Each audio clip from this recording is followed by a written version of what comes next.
नमस्कार दोस्तों, जैसे कि हमने पिछले क्लास में गौतम बुद्ध के बारे में पढ़ रहे थे, आज भी उसी क्लास को आगे बढ़ाते हुए हम इस वीडियो की शुरुआत करते हैं। और आपको हम ये बता देना चाहते हैं कि ये वीडियो को ध्यान से देखो, क्योंकि ये वीडियो में जो तथ्य बताए गए हैं वो सभी तथ्य आपके परीक्षा की दृष्टि से भी अति महत्वपूर्ण है। अतः आप वीडियो को ध्यानपूर्वक देखें और वीडियो का आनंद ले। चलिए भगवान जय सिया राम का नाम लेकर वीडियो की शुरुआत करते हैं। यदि वीडियो आपको अच्छा लग तो प्लीज वीडियो को लाइक और शेयर करना ना भूलें और साथ ही चैनल को सब्सक्राइब कर दें। चलिए तो टॉपिक की शुरुआत करते हैं। बुद्ध के प्रथम उपदेश को धर्मचक्र प्रवर्तन की संज्ञा दी जाती है। उनका यह उपदेश दुख के कारण तथा उसके समाधान से संबंधित था। इसे 4 आर्य सत्य कहा जाता है। ये हैं दुख समुदय, दुख निरोध तथा दुख निरोधगामिनी प्रतिपदा। बुद्ध के अनुसार दुख का मूल कारण अविद्या के विनाश का उपाय अष्टांगिक मार्ग है। अष्टांगिक मार्ग 8 हैं, जो इस प्रकार हैं: सम्यक दृष्टि, सम्यक संकल्प, सम्यक वाक, सम्यक कर्मांत, सम्यक आजीव, सम्यक व्यायाम, सम्यक स्मृति एवं सम्यक समाधि। परंपरागत नियम में आस्था रखने वालों का संप्रदाय स्थविर या थेरावादी कहलाया। इनका नेतृत्व महाकच्छायन ने किया। परिवर्तन के साथ नियम को स्वीकार करने वालों का संप्रदाय महासंघिक कहलाया। इनका नेतृत्व महाकश्यप ने किया। चतुर्थ बौद्ध संगीत में महासंघिकों का बोलबाला था। चतुर्थ बौद्ध संगीति के समय में बौद्धों ने भाषा के रूप में संस्कृत को अपनाया। इस संगीति के समय बौद्ध धर्म स्पष्ट रूप से हीनयान और महायान नामक 2 संप्रदायों में विभाजित हो गया। सर्वास्तिवाद आगे चलकर वैभाषिक और सौत्रांतिक में विभाजित हुआ। वैभाषिक मत की उत्पत्ति मुख्य रूप से कश्मीर में हुई। वैभाषिक मत के प्रमुख आचार्य हैं धर्मत्रात, घोषक, बुद्धदेव, वसुमित्र आदि। सौत्रांतिक संप्रदाय सुत्त पिटक पर आधारित है। शून्यवाद माध्यमिक के प्रवर्तक नागार्जुन हैं, जिसकी प्रसिद्ध रचना माध्यमिक कारिका है। नागार्जुन के अतिरिक्त इस मत के अन्य विद्वान थे: चंद्रकीर्ति, शांतिदेव, शांति रक्षित, आर्यदेव आदि। नागार्जुन की तुलना मार्टिन लूथर से की जाती है। वेनसांग ने उसे संसार की 4 मार्गदर्शक शक्तियों में से एक कहा है। उसे भारत का आइंस्टीन भी कहा जाता है। चीनी मान्यता के अनुसार नागार्जुन ने चीन की यात्रा कर वहां बौद्ध शिक्षा प्रदान की थी। नागार्जुन के अतिरिक्त विज्ञानवाद अथवा योगाचार संप्रदाय की स्थापना मैत्रेय अथवा मैत्रेय नाथ ने किया था। असंघ तथा वसुबंधु ने इसका विकास किया। वज्रयान का सर्वाधिक विकास 8वीं शताब्दी में हुआ। इसके सिद्धांत आर्य मंजुश्री मूल कल्प तथा गुह्य समाज नामक ग्रंथों में मिलते हैं। इसने भारत में बौद्ध धर्म के पतन का मार्ग प्रशस्त किया। बौद्ध दर्शन में क्षणिकवाद को स्वीकार किया गया है। बुद्ध ने स्वयं अनित्यवाद के सिद्धांत का प्रतिपादन किया था। मैत्रेय को बौद्ध परंपरा में भावी बुद्ध कहा गया है। अवलोकितेश्वर प्रधान बोधिसत्व हैं। इन्हें पद्मपाणि, हाथ में कमल लिए हुए भी कहते हैं। इनका प्रधान गुण दया है। मंजुश्री के एक हाथ में खड्ग तथा दूसरे हाथ में पुस्तक रहती है। इनका मुख्य कार्य बुद्धि को प्रखर करना है। बौद्ध धर्म के आरंभिक ग्रंथों को त्रिपिटक कहा जाता है। यह पाली भाषा में रचित है। बुद्ध के महापरिनिर्वाण के पश्चात उनकी शिक्षाओं को संकलित कर 3 भागों में बांटा गया। इन्हीं को त्रिपिटक कहते हैं। यह है विनय पिटक, सुत्त पिटक तथा अभिधम्म पिटक। विनय पिटक में संघ संबंधी नियम तथा दैनिक जीवन संबंधी आचार विचारों, विधि निषेधों आदि का संग्रह है। सुत्त पिटक में महात्मा बुद्ध के उपदेशों का संग्रह है। अभिधम्म पिटक में बौद्ध धर्म के दार्शनिक सिद्धांतों का संग्रह मिलता है।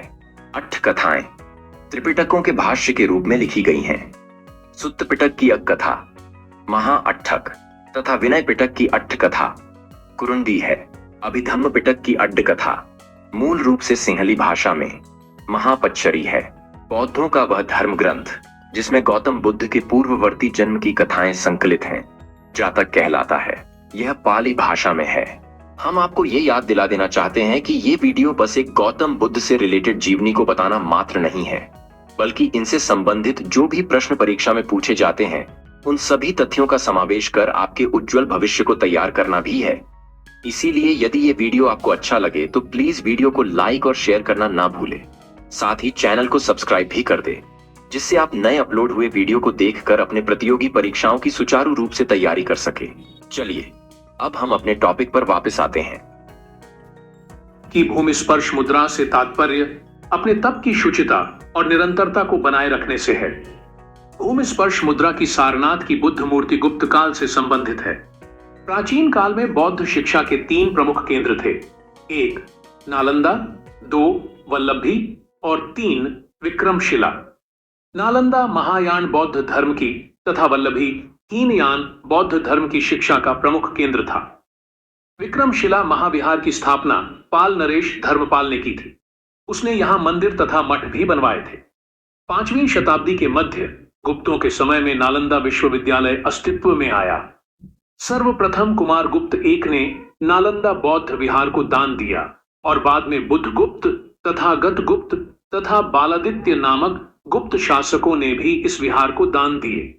नव नालंदा महाविहार बौद्ध अध्ययन का आधुनिक केंद्र है, जिसे बिहार सरकार ने वर्ष 1551 में नालंदा में स्थापित किया था। चैत्य का शाब्दिक अर्थ है चिता संबंधी। शवदाह के पश्चात बचे हुए अवशेषों को भूमि में गाड़कर उनके ऊपर जो समाधियां बनाई गईं, उन्हीं को प्रारंभ में चैत्य या स्तूप कहा गया। इन समाधियों में महापुरुषों के धातु अवशेष सुरक्षित थे, अतः चैत्य उपासना के केंद्र बन गए। चैत्य गृहों के समीप ही भिक्षुओं के रहने के लिए आवास बनाए गए, जिन्हें विहार कहा गया। सर्वप्रथम स्तूप शब्द का वर्णन ऋग्वेद में प्राप्त होता है। इसके अतिरिक्त अथर्ववेद, वाजसनेयी संहिता, तैत्तिरीय ब्राह्मण संहिता, पंचविश ब्राह्मण आदि ग्रंथों से स्तूप के संबंध में जानकारी मिलती है। स्तूप का शाब्दिक अर्थ है किसी वस्तु का ढेर। स्तूप का विकास ही संभवतः मिट्टी के ऐसे चबूतरे से हुआ जिसका निर्माण मृतक की चिता के ऊपर अथवा मृतक की चुनी हुई अस्थियों के रखने के लिए किया जाता था। कालांतर में बौद्धों ने इसे अपनी संघ पद्धति में अपना लिया। इन स्तूपों में बुद्ध अथवा उनके प्रमुख शिष्यों की धातु रखी जाती थी, अतः वे बौद्धों की श्रद्धा और उपासना के प्रमुख केंद्र बन गए। स्तूप के 4 भेद हैं। 1 शारीरिक स्तूप, 2 पारिभौगिक स्तूप, 3 उद्देश्य का स्तूप तथा 4 पूजार्थक स्तूप। गौतम बुद्ध को एशिया के ज्योतिपुंज के तौर पर जाना जाता है। गौतम बुद्ध के जीवन पर एडविन अर्नाल्ड ने लाइट ऑफ एशिया नामक काव्य पुस्तक की रचना की थी। महापरिनिर्वाण मंदिर उत्तर प्रदेश के कुशीनगर जिले में स्थित है। मंदिर में स्थापित भगवान बुद्ध की मूर्ति 1776 ईस्वी में स्थापित की गई थी, में उत्खनन के द्वारा प्राप्त की गई थी। इस मंदिर में भगवान बुद्ध की 6.10 मीटर ऊंची मूर्ति लेटी हुई मुद्रा में रखी है। यह मूर्ति उस काल को दर्शाती है जब 80 वर्ष की आयु में भगवान बुद्ध ने अपने पार्थिव शरीर को छोड़ दिया और मृत्यु के बंधन से मुक्त हो गए, अर्थात निर्वाण की प्राप्ति हो गई। आइए अब हम हीनयान और महायान में अंतर को जानने का प्रयास करते हैं। सबसे पहले हम हीनयान संप्रदाय की बात कर लेते हैं। यह व्यक्तिवादी धर्म है। इसके अनुसार प्रत्येक व्यक्ति को अपने प्रयत्नों से ही मोक्ष प्राप्त करना चाहिए। यह मूर्ति पूजा एवं भक्ति में विश्वास नहीं करता है। इसकी साधना पद्धति अत्यंत कठोर है तथा यह भिक्षु जीवन का समर्थक है। इसका आदर्श अरहत पद को प्राप्त करना है। आइए अब हम महायान संप्रदाय की बात कर लेते हैं। महायान का शाब्दिक अर्थ है उत्कृष्ट मार्ग। इसमें उन्हें देवता माना जाता है। इसमें परोपकार एवं परसेवा पर बल दिया गया। इसका उद्देश्य समस्त मानव जाति का कल्याण है। यह आत्मा एवं पुनर्जन्म में विश्वास करता है। इनके सिद्धांत सरल एवं सर्वसाधारण के लिए सुलभ हैं। इसमें भिक्षु के साथ साथ सामान्य उपासकों को भी महत्व दिया गया है। इसका आदर्श बोधिसत्व है। इसके प्रमुख संप्रदाय हैं शून्यवाद, माध्यमिक तथा विज्ञानवाद। एक बार हम संक्षिप्त में गौतम बुद्ध के बारे में रिवीजन कर लेते हैं। गौतम बुद्ध का जन्म कपिलवस्तु के निकट लुम्बिनी में 563 ईसा पूर्व में हुआ था। उनके पिता शुद्धोधन शाक्यगण के प्रधान थे तथा माता माया देवी अथवा महामाया कोलीय गणराज्य कोलीय वंश की कन्या थीं। गौतम बुद्ध के बचपन का नाम सिद्धार्थ था। इनके जन्म के कुछ दिनों बाद इनकी माता का देहांत हो गया, अतः इनका लालन पालन इनकी मौसी प्रजापति गौतमी ने किया था। इनका विवाह 16 वर्ष की अल्पायु में शाक्य कुल की कन्या यशोधरा के साथ हुआ। उत्तरकालीन बौद्ध ग्रंथों में यशोधरा के अन्य नाम गोपा, बिंबा, भनकच्छना आदि मिलते हैं। इनके पुत्र का नाम राहुल था। बुद्ध के जीवन में 4 दृश्यों का अत्यधिक प्रभाव पड़ा। ये थे वृद्ध व्यक्ति, बीमार व्यक्ति, मृतक तथा प्रसन्नचित्त सन्यासी।